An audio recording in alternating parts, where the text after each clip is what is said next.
அலைக்கும். Hi friends. Welcome to Humaira's recipes. எல்லாரும் எப்படி இருக்கீங்க? இன்னைக்கு நம்ம சேனல்ல ரொம்ப சூப்பரான ஒரு சிக்கன் கிரேவி ரெசிபி எப்படி செய்றதுன்னு பார்க்கலாமா? வாங்க இப்ப நம்ம வீடியோக்குள்ள போலாம். ஒரு பேன் எடுத்துக்கோங்க. அதில 2 டேபிள் ஸ்பூன் அளவுக்கு கோகோனட் ஆயில் ஆட் பண்ணிக்கோங்க. கோகோனட் ஆயில் ஆட் பண்ணும்போது நம்ம கிரேவியோட ஃப்ளேவர் இன்னுமே ரொம்ப நல்லாயிருக்கும். அதுக்கப்புறம் நம்ம வந்துட்டு ஹோல் கரம் மசாலாஸ் ஆட் பண்ணிக்கலாம். பட்டை, கிராம்பு, அதுக்கப்புறம் ஸ்டார் அனீஸ், அப்புறம் இந்த கல்பாசின்னு சொல்லுவாங்க. அதில சின்ன பீஸ் ஆட் பண்ணிக்கிட்டிங்கன்னா நல்லா ஃப்ளேவர்டா இருக்கும். இப்போ நான் 2 ரெட் சில்லி அத வந்துட்டு கட் பண்ணிட்டு அப்படியே ஹோலா ஆட் பண்ணிக்கிறேன். அப்படி ஆட் பண்ணும்போது நம்மளுக்கு கிரேவி இன்னுமே நல்லாயிருக்கும். அதுக்கப்புறம் நான் 2 பெரிய வெங்காயம் எடுத்து ஃபைனா சாப் பண்ணிட்டு அதையும் ஆட் பண்ணிக்கிறேன். அதுக்கு தேவையான அளவுக்கு உப்பு ஆட் பண்ணிட்டு நல்லா மிக்ஸ் பண்ணி விட்டுக்கலாம். இப்போ ஆனியன் நல்லா கோல்டன் ப்ரவுன் ஆகுற வரைக்கும் நம்ம நல்லா சாட்டே பண்ணிட்டு 2 டொமேட்டோவ நல்லா பேஸ்ட் பண்ணிட்டு அதையும் ஆட் பண்ணிக்கலாம்.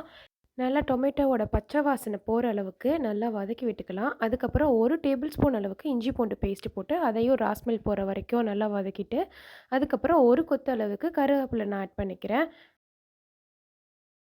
இப்போ ஒரு 1/2 டீஸ்பூன் அளவுக்கு மஞ்சள் தூள், 1/2 டேபிள் ஸ்பூன் அளவுக்கு red chilli powder, 1/2 table spoon அளவுக்கு காஷ்மீரி சில்லி பவுடர் ஆட் பண்ணிக்கிறேன். ஒரு 1/4 டேபிள் ஸ்பூன் அளவுக்கு கரம் மசாலா ஆட் பண்ணிக்கிறேன். அதுக்கப்புறம் 1 டேபிள் ஸ்பூன் அளவுக்கு அந்த சிக்கன் 65 மசாலா வந்துட்டு நான் ஆட் பண்ணிக்கிறேன். அதோட ஃப்ளேவர் எனக்கு பர்சனலா ரொம்ப பிடிக்கும். மசாலாவ நல்லா மிக்ஸ் பண்ணி விட்டுட்டு, இப்போ நம்ம சிக்கன் ஆட் பண்ணிக்கலாம். நான் ஒரு 1/2 கேஜி அளவுக்கு சிக்கன் எடுத்திருக்கேன். சிக்கனோட பீஸ் வந்து நல்லா வந்துட்டு எலும்பு கறியுமா இருக்கிற மாரி எடுத்துக்கிட்டிங்கன்னா, கிரேவி ரொம்பவே நல்லாயிருக்கும்.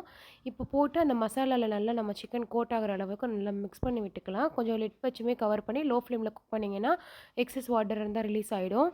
அதுக்கப்புறமேட்டு நம்ம தேவையான அளவுக்கு தண்ணி ஆட் பண்ணிக்கலாம். ஒரு 100 எம்எல் அளவுக்கு வந்துட்டு தண்ணி ஆட் பண்ணிக்கோங்க.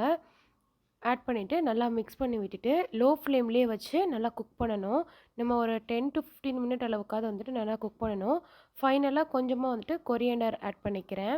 ஆட் பண்ணிவிட்டு மிக்ஸ் பண்ணி விட்டுட்டு, நம்ம 10 மினிட்ஸ் கழிச்சு ஸ்டவ் ஆஃப் பண்ணிக்கலாம். அவ்வளோதான் நம்மளோட சிக்கன் கிரேவி ரொம்ப சூப்பரா ரெடி ஆயிடும்.